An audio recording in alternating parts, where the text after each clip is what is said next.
Fala pessoal, tudo bem? Chegou a hora de falar da Coreia do Sul, o nosso adversário de hoje, mais tarde, pelas oitavas de final da Copa do Mundo. Nesse vídeo eu vou te mostrar como a seleção chegou para o mata-mata, como se comporta dentro de campo taticamente e contar um pouquinho também sobre o treinador Paulo Bento e sobre os grandes destaques dessa seleção. Então já solta o dedo no like, se inscreva no canal, ative as notificações para não perder nenhum conteúdo exclusivo e completinho como esse e também para saber mais sobre a Copa do Mundo. Vamos começar falando sobre como a Coreia chegou para o mata-mata, chegou para as oitavas de final. A Coreia estava no grupo H, um grupo com Portugal, Gana e Uruguai. A Coreia acabou se classificando em segundo lugar. Na primeira rodada empatou em 0 a 0 com o Uruguai, na segunda perdeu por 3 a 2 para a Gana e na última rodada acabou vencendo a seleção de Portugal, que jogou com time misto, por 2 a 1. O técnico dessa seleção é o português Paulo Bento. Paulo Bento já trabalhou na Copa do Mundo em 2014 pela seleção portuguesa, mas acabou caindo na primeira fase. Em 2016 ele teve uma passagem aqui no Brasil, ele acabou treinando o Cruzeiro, mas ficou apenas 2 meses no cargo e acabou sendo demitido por maus resultados. Ele está na Coreia do Sul desde 2018, tem cerca de 70% de aproveitamento. São 34 vitórias, 13 empates e 8 derrotas. Dessas 8 derrotas, 2 foram para a seleção brasileira em 2 amistosos. O primeiro em 2019, que foi 3 a 0 para o Brasil, e o segundo no meio desse ano, em junho, que a seleção brasileira acabou vencendo por 5 a 1. Eu separei 3 destaques dessa seleção coreana. Um na parte defensiva, outro no meio campo e um no ataque. Vamos começar falando pelo zagueiro Kim Min-jae. O Kim Min-jae foi contratado, um zagueiro de 26 anos, foi contratado pelo Napoli nessa temporada. Após uma breve e boa passagem pelo Fenerbahçe da Turquia, o time de Luciano Spalletti o contratou para ser de fato a referência da zaga do Napoli após a saída do Koulibaly, que foi para o Chelsea. O Kim Min-jae é de fato esse zagueiro de confiança do Spalletti. O Spalletti acaba trocando muitas das vezes o seu companheiro de zaga, às vezes o Juan Jesus brasileiro acaba atuando, outras o Ostigar, enfim. Mas a grande referência da defesa, do miolo de zaga da defesa do Napoli é o coreano. O Kim Min-jae é um bom zagueiro, já citei que ele é a grande referência do Napoli, mas também da seleção coreana. Contra Portugal ele não acabou jogando, porque ele teve uma lesão contra o Uruguai na primeira rodada, na segunda ele acabou jogando, apesar de ter sido substituído, mas não jogou contra Portugal por conta dessa lesão. Não sei a questão física dele, não sei se ele vai estar em campo, mas de fato ele é a grande referência defensiva dessa seleção da Coreia do Sul. No meio campo a gente tem o Yan, um volante experiente de 32 anos do Al Sadd do Catar.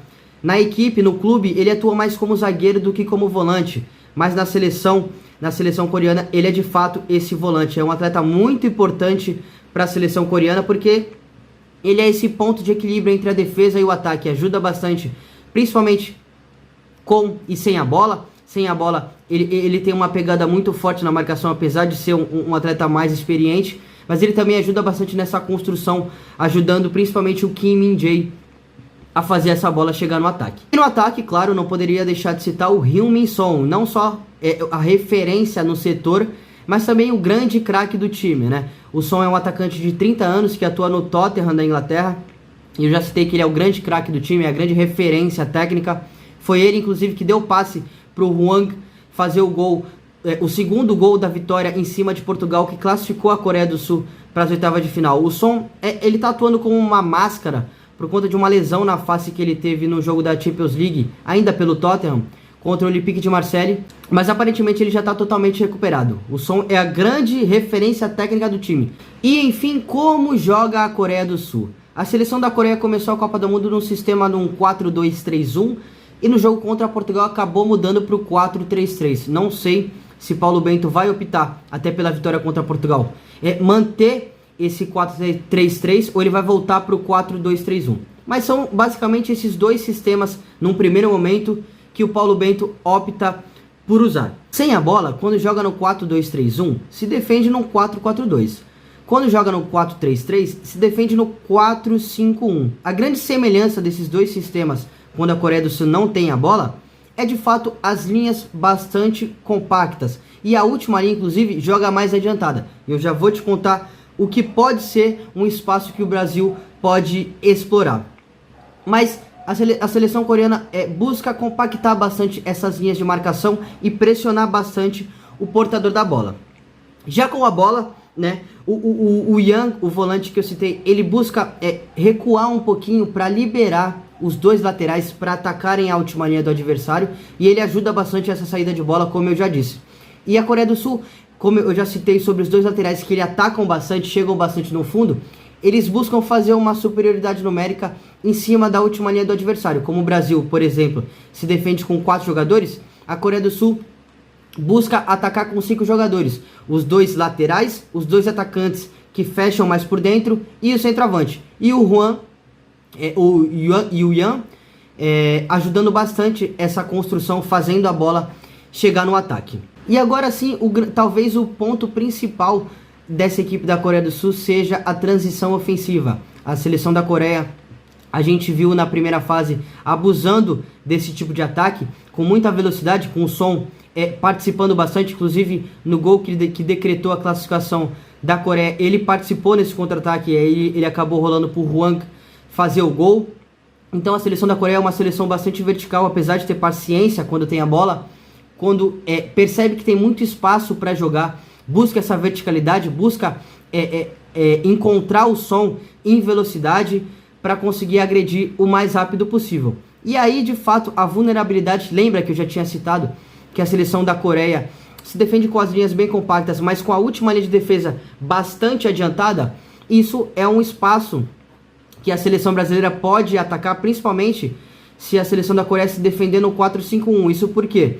Porque quando há o balanço defensivo, né, o meio-campista que vai sair para fazer essa pressão ao lado do centroavante demora um certo tempo, dá um certo tempo até que o zagueiro tenha tempo e espaço para poder lançar. E isso, com o grande espaço que surge lá atrás com essa linha defensiva mais adiantada, isso pode ser um grande espaço aos pontas atacarem, ou até mesmo o Richarlison, né? A gente vê que o Vinícius Júnior e o Rafinha pisam na linha lateral e eles podem atacar esse espaço junto com o centroavante. Então é uma vulnerabilidade, né? Vale citar também que tanto o Marquinhos quanto o Thiago Silva tem uma qualidade muito acima da média para poder fazer esse lançamento, e isso pode ser um ponto a explorar pela seleção brasileira. Se a seleção da Coreia demorar a fazer o balanço nesse sistema do 4-5 defensivo, se o meia demorar para pressionar o portador da bola, com a Coreia,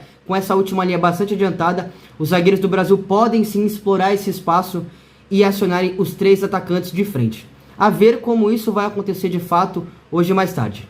Então é isso, pessoal, tá aqui a análise da Coreia do Sul, como tinha prometido. Muito obrigado pela audiência e até mais tarde.